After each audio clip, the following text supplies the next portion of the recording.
প্রিয় দেশবাসী, আপনারা কি জানেন যে ওহাবিবাদ সর্বপ্রথম কে কায়েম করেছিল? নবীকে মৃত কে ঘোষণা করেছিল? নবীকে মাটির মানুষ কে বলেছিল?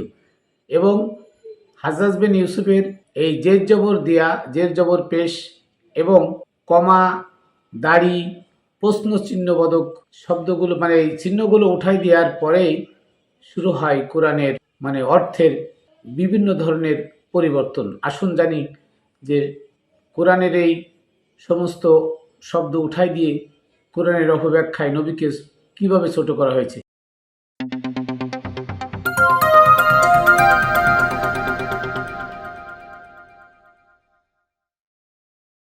বিসমিল্লাহির রহমানির রহিম।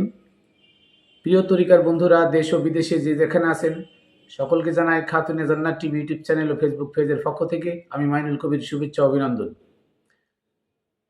আমি আজকে আপনাদের সামনে তুলে ধরব যে নবীর ওফাতের পরে ওমর হচ্ছে নবীর ওফাতের পরে আবু বকর হচ্ছে সর্বপ্রথম ওহাবি, এবং সর্বপ্রথম ওহাবিবাদ আবু বকর কায়েম করে। এবং নবীকে সর্বপ্রথম যদি মাটির মানুষ কেউ বলে থাকে, সে বলেছিল আবু বকর ওমর। আসুন ইতিহাস থেকে আমরা সংক্ষেপে কিছু জানি। যখন নবী করিম সাল্লাল্লাহু আলাইহি ওয়াসাল্লাম ওফাত নিলেন, তারা বনু সাকিফায় গিয়ে আবু বকর, ওমর, উসমান, মুয়াবিয়া, আয়েশা, হাফসা, তালহা, জুবাইর সহ সকল সাহাবী, মাত্র 18 জন বাদে সবাই বনু সাকিফায় গিয়ে 3 রাত মিটিং মিছিল করে আবু বকরকে খলিফা বানায় নিয়ে আসেন। আর এই আবু বকরকে খলিফা বানায় আনার পরে তখন নবী ততক্ষণে 3 রাত পর নবীর দাফন কামন হয়ে যায়। মাওলা আলীর নেতৃত্বে 18 জন সাহাবী নিয়ে, যে 18 জন সাহাবী ছিল জলিল কদর সাহাবী, যারা জীবনের চেয়ে নবীকে বেশি ভালোবাসত। তখন এসে আবু বকর প্রথম কাজ করেছে, মা ফাতেমার ঘরে আগুন লাগিয়েছে ওমরের মাধ্যমে।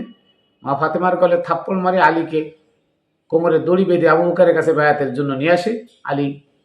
মাওলা আলী বায়াত গ্রহণ করে নাই, এবং তার সঙ্গে আরো 18 জন সাহাবী বায়াত গ্রহণ করে নাই। সেই সময় আবু বকর সকল সাহাবীদেরকে লক্ষ্য করে সর্বপ্রথম অবিবাদ কায়েম করে নবীকে মাটির মানুষ ঘোষণা দিয়ে।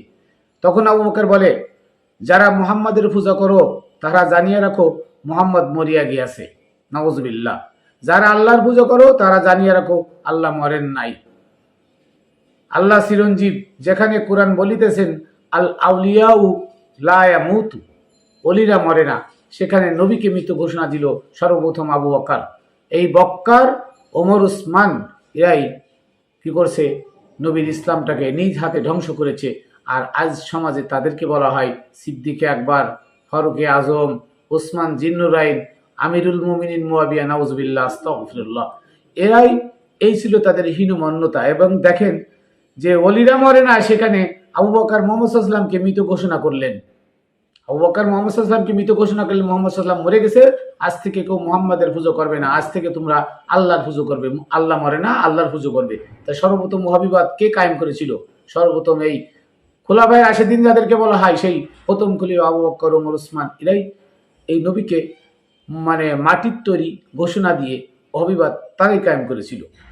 এই কথা হইতে বোঝা যায় যে আবু বকর মুহাম্মদ সাল্লাল্লাহু আলাইহি ওয়াসাল্লামের ইসলামকে বিপদগামী করার পথে প্রথম বাহ্যিক অনুষ্ঠান ধর্ম পালন করেন এই আবু বকর। এবং আধ্যাত্মবাদ বিরোধী 1 নম্বর ওহাবি আবু বকর। এবং হুজুর করিম সাল্লাল্লাহু আলাইহি ওয়াসাল্লাম আমাদের মতো সাধারণ মানুষ হিসেবে গণ্যকারী এই আবু বকর। নবী রাসূলদের শান এবং মান বোঝার মতো যোগ্যতা তাদের ছিল না।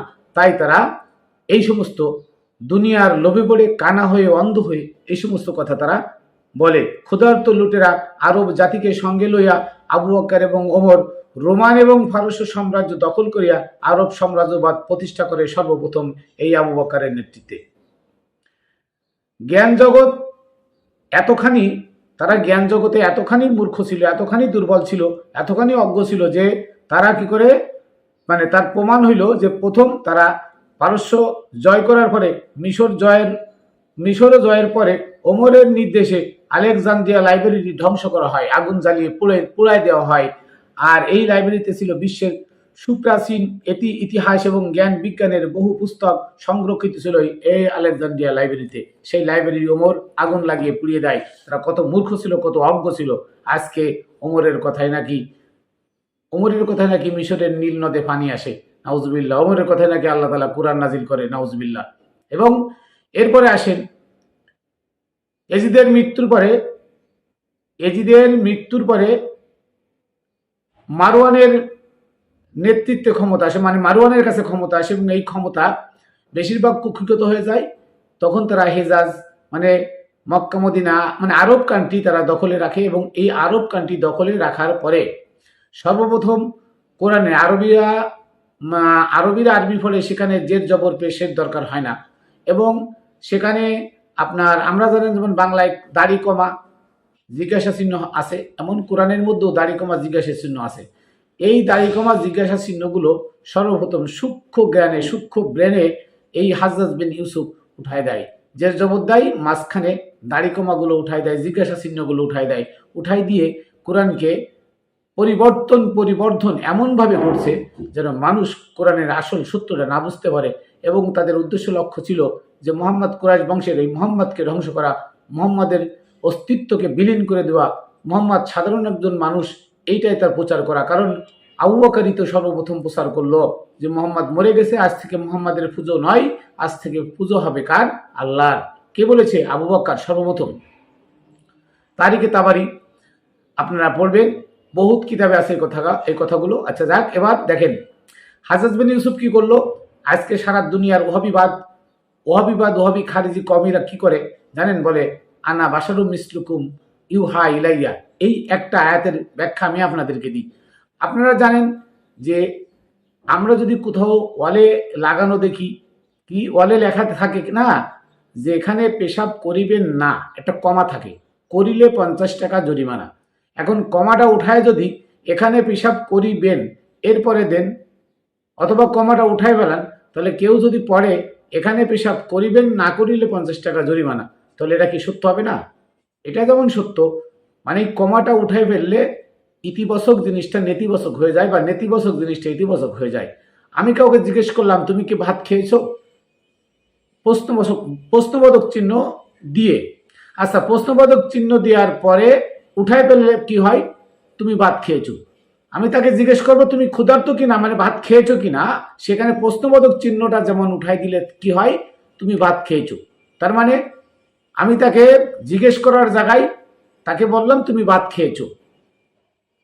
এইটা যেমন ঠিক আনা বাশারুম মিসলুকুম ইউহা ইলাইয়া, কোরআনের এই আয়াতটা, বল আনা বাশারুম মিসলুকুম, হে নবী আপনি বলুন আমি তোমাদের মতো মানুষ।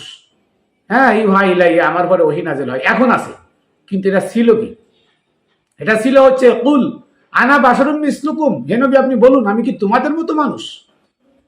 ইউহা ইলাইয়া, আমার উপরে ওহী নাযিল হয়। তার মানে নবী স্পষ্ট বুঝালেন।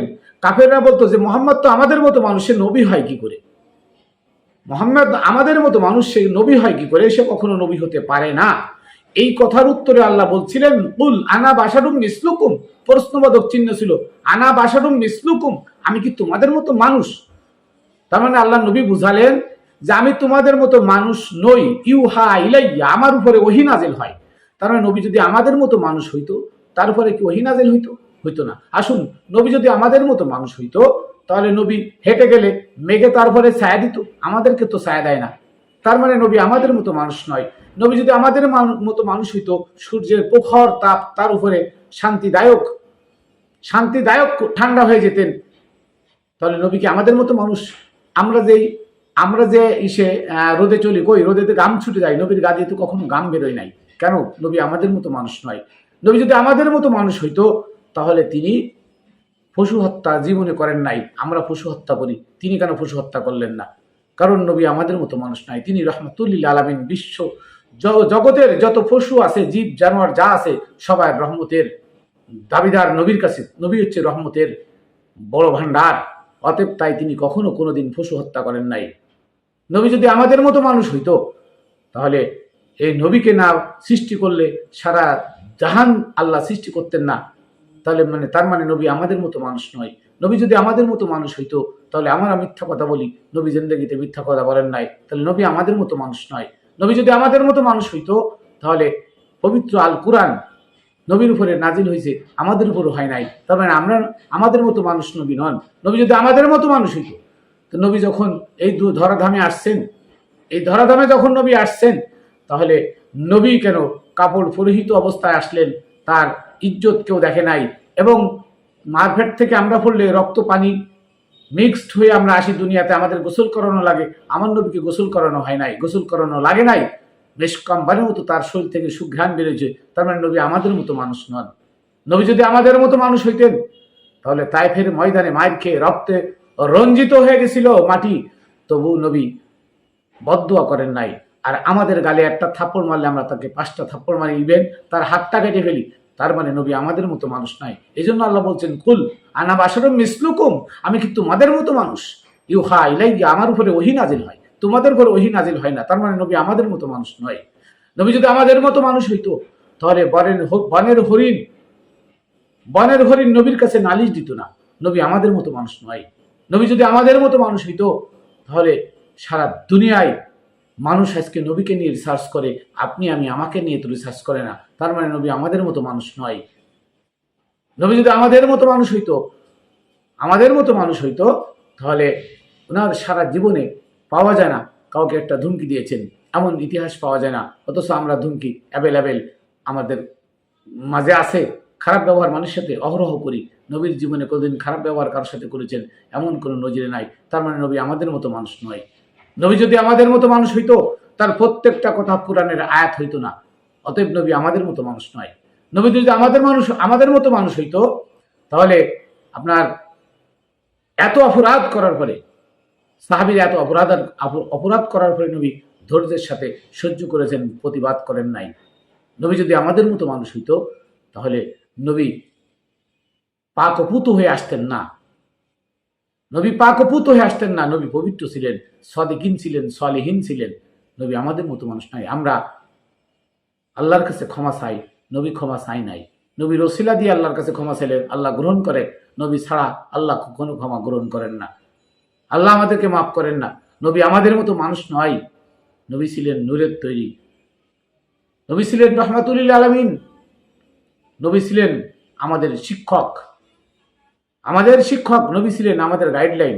নবী জীবন্ত কোরআন ছিলেন, নবী ছিলেন জীবন্ত কোরআন। নবী যদি আমাদের মতো মানুষ হইতেন, তার সাদাত আঙ্গুলের দ্বারাই চন্দ্রকে 2 টুকরা করতে পারতো না। আপনি আমি একটা তারা কাটতে পারবো? চন্দ্র তো দূরের কথা, তারাকে আমরা ইশারা দিয়ে কিছু করতে পারবো না। তার মানে নবী আমাদের মতো মানুষ নয়। তাহলে কি করে বলেন? আপনাদের কাছে, মোল্লাদের কাছে প্রশ্ন, কি করে আপনারা নবীকে অপমান করতে চান যে আমাদের মতো মানুষ? নাউজুবিল্লাহ। অথচ আল্লাহ বলতেন, কুল আনা বাশারুম মিসলুকুম, আমি কি তোমাদের মতো মানুষ? নো, নবী আমাদের মতো মানুষ নয়। এখানে প্রশ্নবোধক চিহ্ন ছিল। এই হাজ্জাজ বিন ইউসুফ এই প্রশ্নবোধক চিহ্নগুলো উঠাই দিয়ে ইসলামকে ধ্বংস করেছে। এবং সর্বপ্রথম সে সাহস পাইছে কার থেকে? আবু বকর, উমর থেকে। কারণ আবু বকর বলেছে নবীর পূজা করা আজ থেকে বন্ধ। নবীর ওফাতের 3 দিন 3 রাত পর যখন সে খেলাফত আসনে বসে, মানুষের ভোটে খেলাফতের খলিফা নির্বাচিত হয়ে আসনে বসে তখন ডিক্লার দেয়, আর নবীর পূজা করা যাবে না, নবী মাটির মানুষ মরে বলে পচে গেছে। তাই আজকে হাজ্জাজ বিন ইউসুফ, প্রথম মারওয়ান এবং আব্দুল মালেক, এজিদ, এরা এত সাহস পেয়েছে নবীকে মাটির মানুষ বলে আখ্যা দিতে।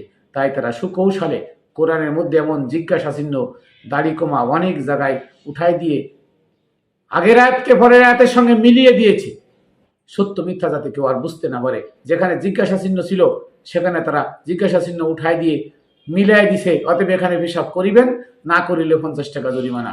অথচ আল্লাহ বলছে, মানে এই পথে চলিও না, চললে তুমি বিপদে পড়বে। আর তারা বানিয়েছে এই পথে চলো, না চললে বিপদে পড়বে। তার মানে দাড়ি কমা উঠাই দিয়ে কোরআনকে একটা বিশাল শুভঙ্করের ফাঁকি দিয়ে আমাদের কাছে পেশ করেছে। আর আমরা সেই ওয়াহাবিবাদ কায়েম করছি। আমরা বলি নবী আমাদের মতো মানুষ। আমি এতগুলো উদাহরণ দিলাম। নবী যদি আমাদের মতো মানুষ হতো, তাহলে আমার উদাহরণগুলো দেখেন। আমরা যেগুলো করি নবী সেগুলো করেন না, তাহলে নবী কি আমাদের মতো মানুষ? আমরা জীবন্ত শিশু কবর দিতাম, নবী জীবন্ত শিশু কবর থেকে বাঁচানোর জন্য আদেশ দিয়েছেন, সে কি আমাদের মতো মানুষ? নবী দাস প্রথা উঠাই দিলেন, যে দাসপ্রথা রাখা যাবে না, সকল মানুষ সমান, আমরা দাসপ্রথা চালু করলাম। ওমরের আমলে আবার দাসপ্রথা চালু হইল। উসমানকে হত্যা করার পরে তার বাড়িতে 70 জন দাসদাসী পাওয়া যায়, অথচ নবী দাসপ্রথা উঠাই দিলেন। এই উসমানকে জিন্নুর আইন বলেন, অথচ নবীকে বলেন মাটির তৈরি আনা বাশারুম মিসলুকুম। কি অপমানজনক কথা যে উসমান নবীর পালক 2 মেয়ে বিয়ে করে সে হলো জিন্নুর আইন, আর আমার নবীকে বানালেন মাটির তৈরি। এই হচ্ছে আপনাদের হীনমন্যতা, এই হচ্ছে আপনাদের হেউ প্রতিপন্ন।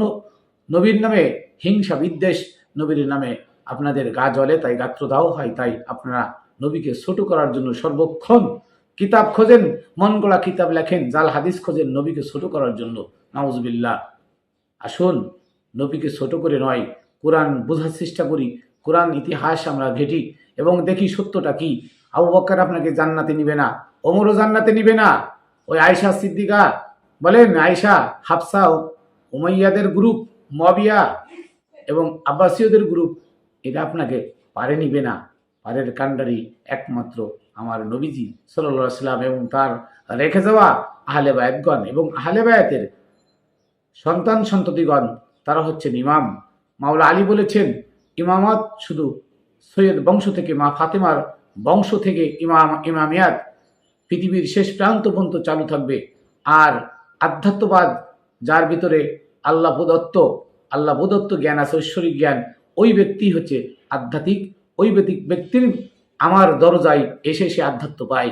সুফি, এই সুফিকে সর্বপ্রথম 2.5 লক্ষের ঊর্ধ্বে সুফি হত্যা করেছিল। সে হচ্ছে হাজ্জাজ বিন ইউসুফ। সে হলো হাজ্জাজ বিন ইউসুফ। মক্কা ঘরে সর্বপ্রথম যে আগুন লাগিয়েছিল সে হচ্ছে হাজ্জাজ বিন ইউসুফ।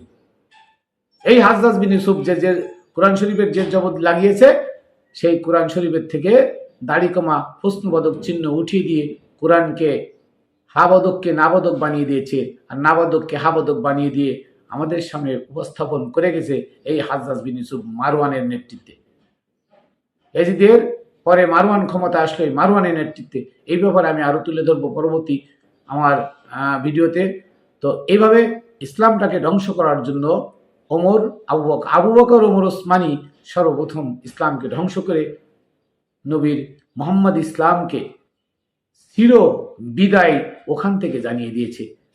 তারপরে যারা ছিল তাদেরকে ওমরের তলোয়ারের আঘাতে সেই আবু যার গিফারি, সালমান ফার্সি, আম্মার বিন ইয়াসির, আবু আইয়ুব আনসারি, হযরতে হুযাইফা, হযরতে কাতাদা বুরাদা, বেলাল, এরা মদিনায় কেউ থাকতে পারে নাই ওমরের অত্যাচারে। ওমরের তলোয়ারের আঘাত থেকে কেউ বাঁচতে পারে নাই। আবু বকরের কাছে বায়াত গ্রহণ কেন করে নাই? কারণ তারা নবীর হুকুম, আল্লাহর হুকুম অমান্য করতে পারে না। মাওলা আলীর কাছে গাদির হুকুমে বায়াত গ্রহণ করেছিল যারা, তার ভিতরে মাত্র 18 জন লোক শুধুমাত্র মাওলা আলীর সঙ্গে ছিল, আর কেউ ছিল না। আর এই 18 জন ওমরের আবু বকরের কাছে বায়াত গ্রহণ করে নাই বলে তাদেরকে অত্যাচার করে মদিনা থেকে বিতাড়িত করা হয় এবং বিলাল হাবশি শেষ পর্যন্ত আর আসতে পারে নাই মদিনায়, কারণ ওমরের অত্যাচারে সে সিরিয়াতে মারা যায়।